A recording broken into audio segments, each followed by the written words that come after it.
I wasn't supposed to survive that night. At least, that's what the thing in the forest whispered to me when it thought I couldn't hear it. I need you to understand something before I take you back to that moment. None of this felt like a dream. None of it blurred like fear usually does.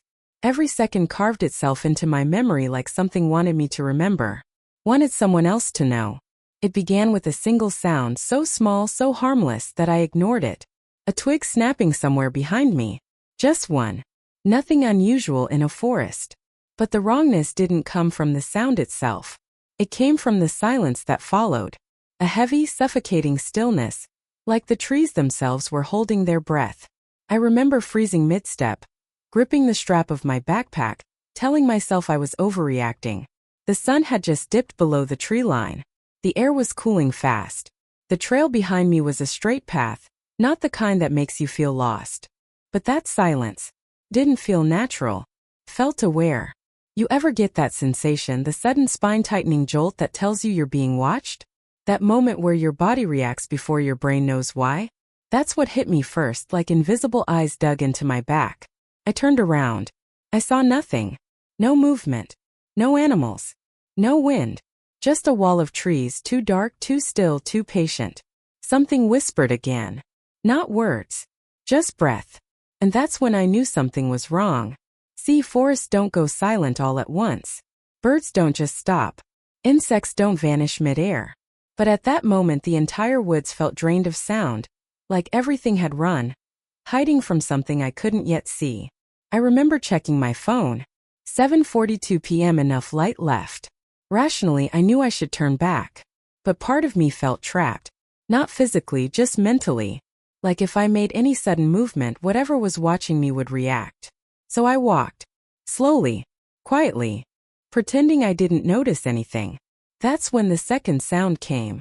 This one wasn't a twig. It was footsteps. Too heavy, deliberate, and too far off the trail to be human. I froze again. My throat dried instantly. Something shifted behind a cluster of pines, but just out of view. Big enough to move branches, quiet enough to stay hidden. At this point fear didn't hit me all at once. It crept in, measured like cold water rising around my ankles.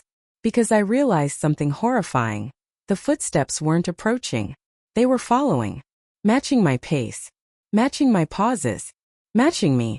I tried to calm myself. Maybe it was a deer. Maybe a black bear.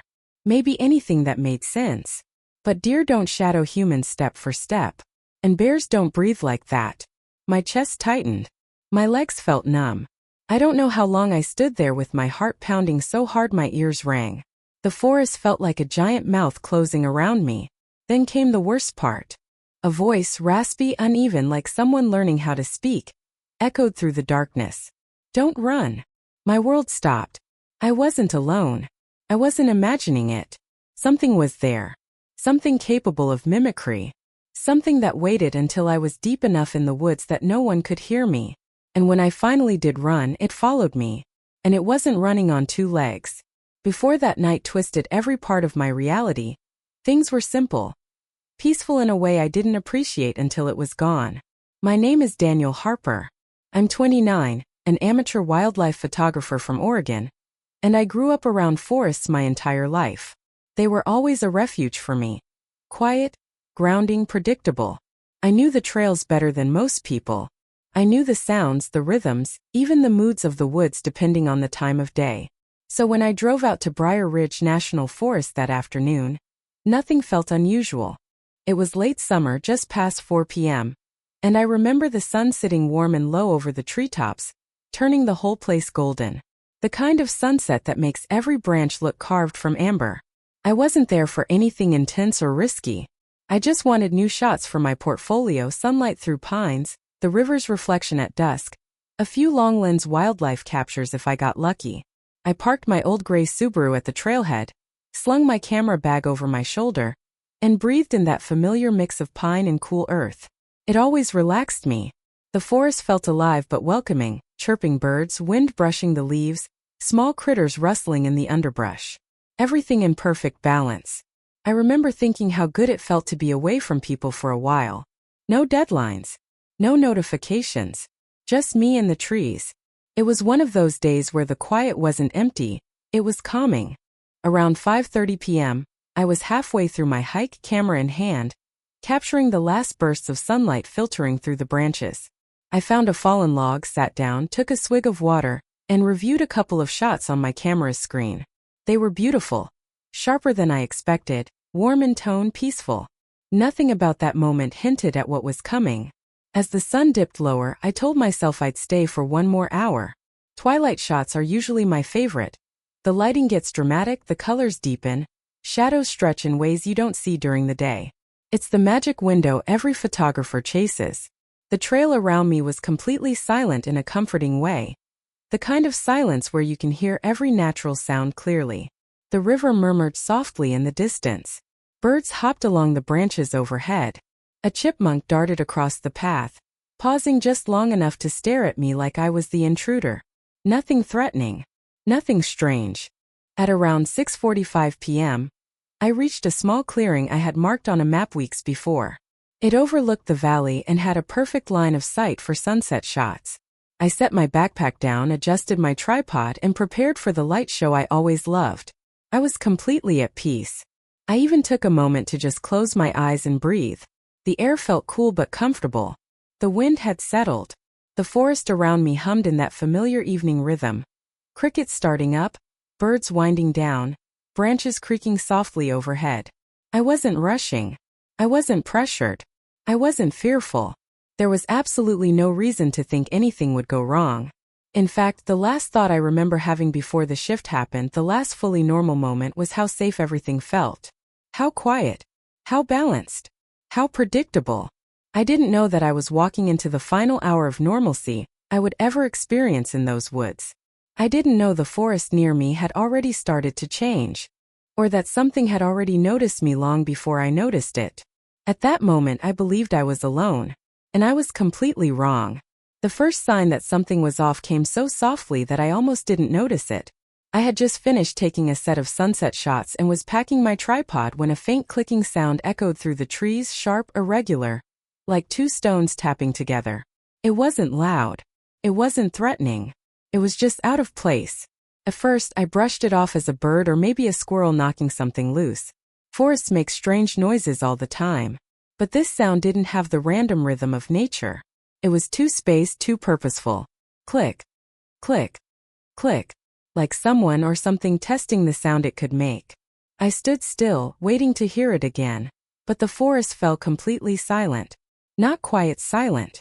The chirping that had filled the clearing minutes earlier faded, as if someone had slowly turned a dial until everything muted out. The air felt different too. Heavier. Denser. I tried to breathe normally, but something inside me tightened. A kind of instinct I didn't understand. A subtle pressure settled around my shoulders, like the atmosphere itself was leaning in closer. I scanned the tree line. Nothing moved. No wind stirred the branches. Even the insects were gone. The forest wasn't resting. It felt like it was hiding. I shook off the chill creeping up my neck and forced myself to keep packing. Maybe I was overreacting. Maybe the temperature drop or the fading light was messing with my senses. But as I slung my backpack on, I felt it. That unmistakable sensation. The one we all know. The one you can't ignore. Being watched. Not stared at casually. No, this felt precise. Focused. Like eyes locked onto me from somewhere just beyond the shadows. I turned slowly, trying not to spook myself, and peered into the tree line behind me. Nothing changed. Nothing shifted. The forest looked normal, too normal. As if it were holding a pose. I took a step forward. Crunch. A single crunch of leaves echoed from deep inside the trees. Not mine. Not an echo. Something else stepped when I stepped. I froze. After a few seconds, another sound emerged, so faint I almost thought I imagined it. A soft, dragging noise like something brushing against bark. A slow scrape. Then silence again. My heartbeat picked up. My body wasn't in danger yet, but my instincts were screaming at me to leave. To get back to the trail. To not stay in the clearing another second. I swallowed hard, trying to rationalize it. Probably an animal, I told myself. Something curious. Or scared. Or moving around. But animals don't match footsteps. They don't mimic the pace of your movement. And they definitely don't do it twice in a row. Still, nothing was outright dangerous. No growling. No charging. No movement I could actually see. Just a presence like the forest had grown eyes. As I began walking back toward the main trail, the sound stayed distant but consistent. Soft crunching.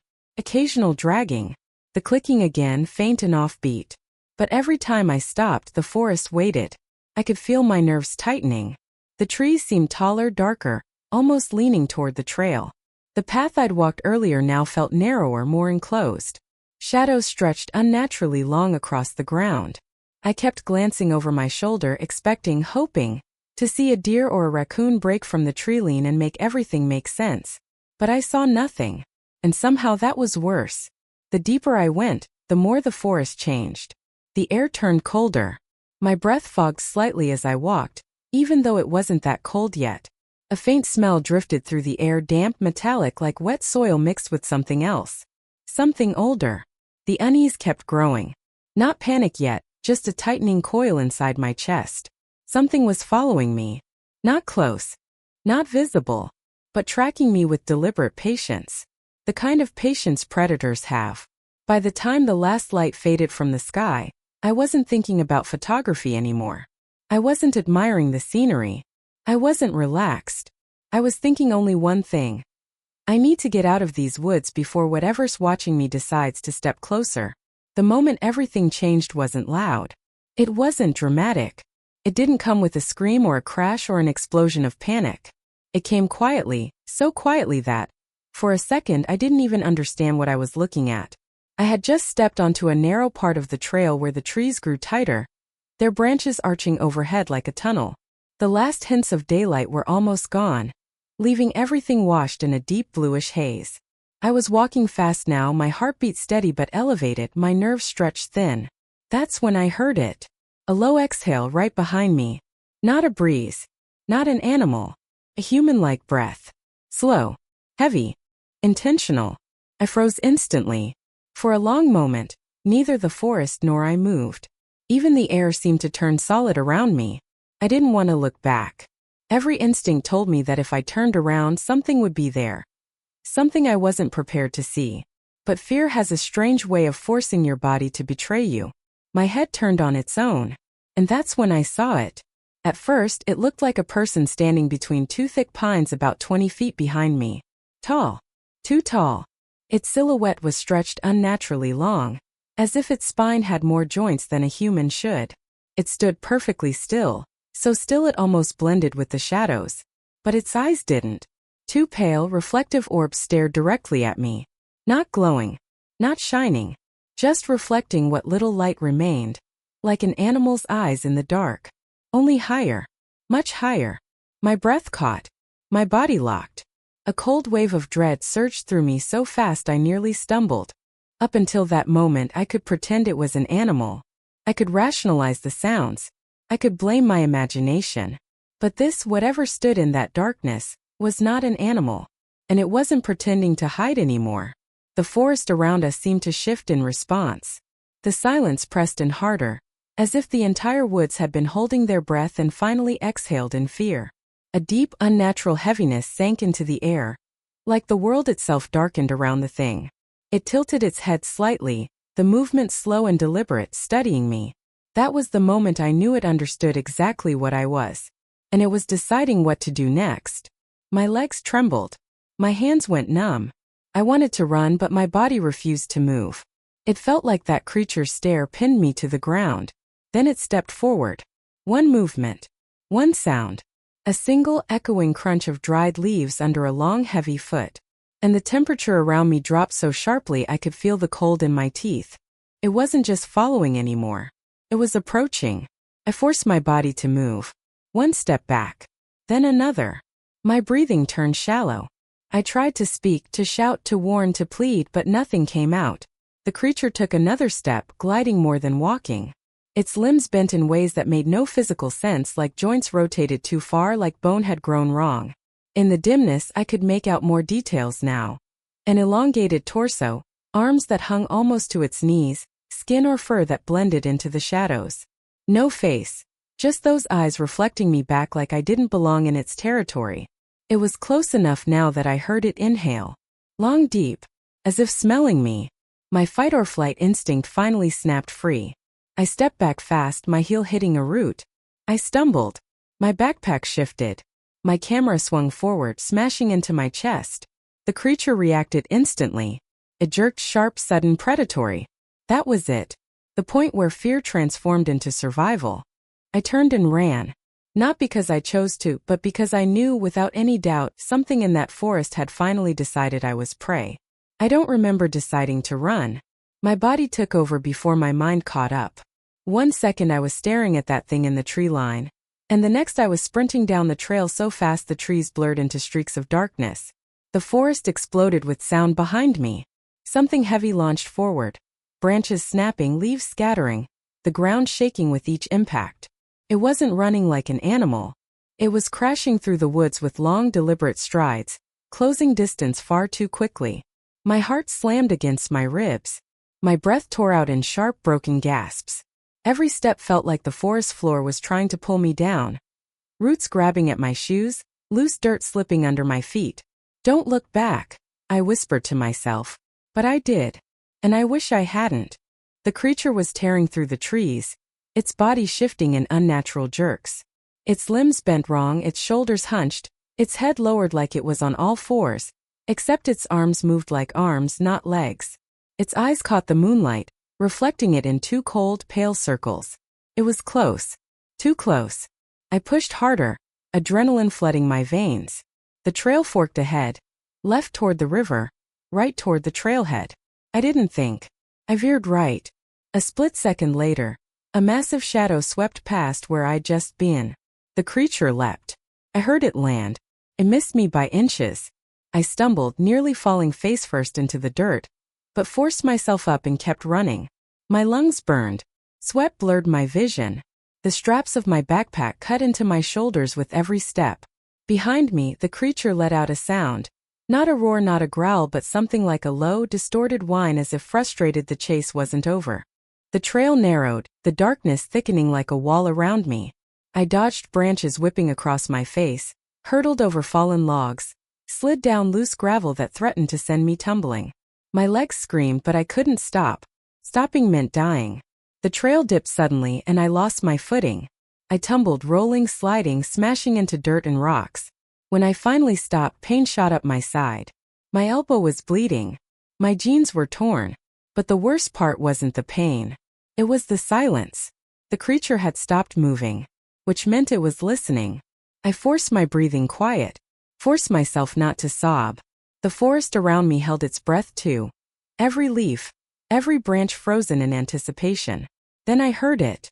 A slow, deliberate sniffing. Like something massive drawing in air. Searching for the scent of something wounded. Searching for me. I crawled behind a fallen tree trunk, pressing myself into the dirt, trying to become part of the forest floor. My chest shook with each shallow inhale. I clamped my hand over my mouth to muffle the sound. The sniffing grew closer. Closer. Closer. Twigs snapped inches from where I hid. Heavy steps circled the fallen tree. I could hear it breathing, wet, uneven, almost curious. A shadow shifted above me. Its fingers, long, jointed, impossibly thin, wrapped over the log. They tightened, pulling down slightly, testing it as if deciding whether to rip it apart. For a moment that stretched into eternity, its head lowered. I saw the pale reflection of its eyes scanning the darkness. Looking for me. The creature inhaled again. A deep, searching draw of breath, and its fingers curled just inches from my face. Then a distant sound. A branch snapping far down the trail. Something else moving. The creature froze. Its head snapped toward the noise. And then, with terrifying speed, it bolted toward the sound, crashing back into the forest. This was my only chance. Ignoring the pain, ignoring the dizziness, ignoring everything except survival, I scrambled up and ran again. Faster than before, fueled by pure desperation. And when I finally saw the distant glimmer of the trailhead sign through the trees, I swear my heart almost stopped. I was so close, but the forest behind me wasn't done. And neither was the thing hunting me. I burst out of the tree line so fast I nearly collapsed on the gravel lot. The trailhead sign tilted slightly in the moonlight, looking almost peaceful. completely disconnected from the nightmare happening just a few yards behind it. For a moment I just stood there swaying, hands on my knees, lungs clawing for air. No footsteps behind me. No growling. No branches snapping. Just silence. Cold, wide, unnatural silence. I stumbled toward my car, fumbling the keys with shaking hands. The metal slipped from my fingers twice before I finally managed to unlock the door. I dove inside, slammed it shut, and hit the lock button over and over until I heard every latch click. My breathing wouldn't slow down. Every inhale was too fast, every exhale too thin. My hands trembled against the steering wheel as I forced myself to look out the windshield, half expecting to see that thing charging out of the darkness. But nothing moved. I turned the ignition. The engine coughed twice before rumbling to life. I peeled out of the lot, gravel spraying behind me. Only when I hit the main road did I let out the first sob of the night, raw, jagged, uncontrollable. I didn't stop crying the entire drive home. By the time I got to my apartment, dawn was starting to lighten the sky. The world looked normal. Birds were waking up. Garbage men were hauling bins. People were jogging, walking dogs, sipping coffee like every other morning. I felt like an alien dropped onto a planet that would never believe what I'd seen. Inside, I locked every door, checked every window twice, then sat on the couch with a blanket wrapped around me. My body still buzzed with leftover adrenaline. My mind was a tangled mess of images, white reflections for eyes, bending limbs, the sound of it sniffing for me in the dark. I told myself I was safe. I told myself it was over. I repeated it until the words lost meaning. Later that afternoon, after a few hours of dreamless, heavy sleep, I called the ranger station. My voice shook as I explained what happened, leaving out the details I knew would make me sound insane. There was an animal, I said. Aggressive. Very large. Chased me. You might want to check the trails. The ranger paused. Too long. Which trail? He finally asked. I told him. Another pause. Sir, he said carefully, that trail has been closed for 6 days. Storm damage took out half the path. There shouldn't have been anyone out there. I hung up. My story spread among friends. Some believed me. Most didn't. A few tried to convince me I'd run into a bear, or a moose, or a hallucination triggered by exhaustion. But late that evening, when I gathered the strength to check my backpack, I found something that made my stomach turn. A smell. Faint. Metallic. Damp. The same smell that hit me when the creature crawled over the fallen tree, clinging to the fabric, embedded in it. I dropped the pack as if it burned me. That night I couldn't sleep. Every sound made me flinch. The hum of the fridge, a car at the intersection, a neighbor's footsteps overhead. I stayed curled on the couch, lights on, blanket pulled to my chin. Eventually, exhaustion forced my eyes closed. But I woke up to a sound. A soft sound. Right outside my window. Sniffing. Slow. Deliberate. Searching. My blood ran cold. I didn't move. Didn't breathe. The sniffing continued for several long seconds, then stopped. Silence stretched so thin it hurt. I gathered the courage to lift just one corner of the curtain. Just enough to see outside. Just enough to confirm. 2 pale, perfect circles reflecting back at me from the darkness. And then something tapped the glass. Once. I haven't opened the curtain since.